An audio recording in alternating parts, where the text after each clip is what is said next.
அனைவருக்கும் வணக்கம். சற்று முன் வெளியான முக்கிய அறிவின்படி பொதுமக்கள் அனைவரும் பயன்பெறும் வகையில் அவர்களுக்கு இலவச கேஸ் சிலிண்டர் வழங்குவது குறித்து தற்போது முக்கியமான மகிழ்ச்சியான அறிவுகள் வெளியாகியுள்ளன. இதை பத்தி நம்ம வீடியோல பார்க்கிறோம். வீடியோவை கடைசி வரைக்கும் ஸ்கிப் பண்ணாம பாருங்க. வீடியோக்குள்ள போறதுக்கு முன்னாடி இந்த வீடியோக்கு லைக் பண்ண பிடிச்சுக்கோங்க. இப்ப இந்த சேனலுக்கு முதன்முறையா வரீங்கன்னா சப்ஸ்கிரைப் பண்ண பிடிச்சுக்கோங்க. அப்படியே பக்கத்துல இருக்கக்கூடிய பெல் ஐகான் பட்டன் பிடிச்சுக்கோங்க. வாங்க வீடியோக்குள்ள போகலாம். நாடு முழுவதும் அனைத்து குடும்பங்களுக்கும் சமையல் கேஸ் சிலிண்டர் அத்தியாவசிய ஒன்றாக கருதப்படுகிறது. தற்போது கேஸ் சிலிண்டர் விலை நாளுக்கு நாள் உயர்ந்து வருவதால் ஏழை எளிய மற்றும் நடுத்தர குடும்பங்களால் அதனை எளிதாக வாங்க முடிவதில்லை.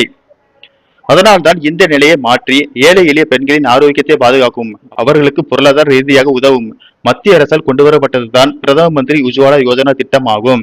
தற்போது PM உஜ்வாலா யோஜனா 3.0 என்ற புதிய வடிவம் நடைமுறைக்கு வந்து கோடிக்கணக்கான பெண்களுக்கு இலவச கேஸ் சிலிண்டர்களை மத்திய அரசு கொடுத்து வருகிறது. மேலும் இந்த திட்டத்தின் மூலம் பெண்களுக்கு முதல் சிலிண்டர் மற்றும் அதற்கான ரெகுலேட்டர் ஆகியவை முற்றிலும் இலவசமாக கிடைக்கின்றன. இது தவிர சமையல் எரிவாயு அடுப்பும் வாங்குவதற்கும் முதல் முறை சிலிண்டரை நிரப்புவதற்கும் தேவையான நிதி உதவியும் அரசே வழங்குகிறது. அது மட்டுமில்லாமல் பெண்களின் சுமையை குறைக்கும் வகையில் ஒவ்வொரு சிலிண்டருக்கும் மத்திய அரசு 300 ரூபாய் மானியமாக வழங்குகிறது. இது வாடிக்கையாளர்களின் வங்கி கணக்கில் நேரடியாக செலுத்தப்படும். இந்த திட்டத்தின் மிக முக்கியமான சிறப்பு அம்சமே இந்த எரிவாயு இணைப்புகள் அனைத்தும் குடும்பத்தில் உள்ள பெண்களின் பேரிலேயே வழங்கப்படுகின்றன. தகுதிகள்: விண்ணப்பிக்கும் பெண் கண்டிப்பாக 18 அல்லது அதற்கு மேற்பட்டவராக இருக்க வேண்டும். ஏழை எளிய மக்கள் அல்லது பொருளாதார ரீதியாக பின்தங்கிய நலிந்த பிரிவை சேர்ந்த குடும்பமாக அது இருக்க வேண்டும். அந்தியோதய அன்ன யோஜனா எனப்படும் வறுமை கோட்டிற்கு கீழ் உள்ள ரேஷன் அட்டைதாரர்களுக்கு முன்னுரிமை அளிக்கப்படுகிறது.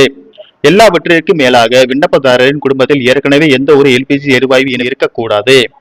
தேவையான ஆவணங்கள்: ரேஷன் கார்டு, முகவரி சான்று, குடும்ப உறுப்பினர்களின் விவரங்கள், விண்ணப்பிக்கும் பெண்ணின் பாஸ்போர்ட் அளவு புகைப்படம் மற்றும் மொபைல் எண் ஆகியவை தேவைப்படும். மானிய தொகை நேரடியாக வந்து சேர வேண்டும் என்பதால் விண்ணப்பதாரரின் வங்கி கணக்கு விவரங்களையும் சரியாக கொடுக்க வேண்டும். விண்ணப்பிக்கும் முறை: உங்கள் வீட்டின் அருகில் இருக்கும் கேஸ் ஏஜென்சிக்கு நேரடியாக சென்று அதற்கான விண்ணப்ப படிவத்தை பெற்று பூர்த்தி செய்து கொடுக்கலாம். இல்லாவிட்டால் இதற்கான அதிகாரப்பூர்வ இணையதளத்திற்கு சென்று விண்ணப்ப படிவத்தை பதிவிறக்கம் செய்து தேவையான ஆவணங்களை வினைத்து சமர்ப்பிக்கலாம். நீங்கள் கொடுக்கும் விவரங்கள் அனைத்தும் அதிகாரிகளால் சரிபார்க்கப்பட்டு தகுதி உறுதி செய்யப்பட்டவுடன் உங்களுக்கான இலவச LPG கேஸ் சிலிண்டர் உடனடியாக வழங்கப்படும். நன்றி, வணக்கம்.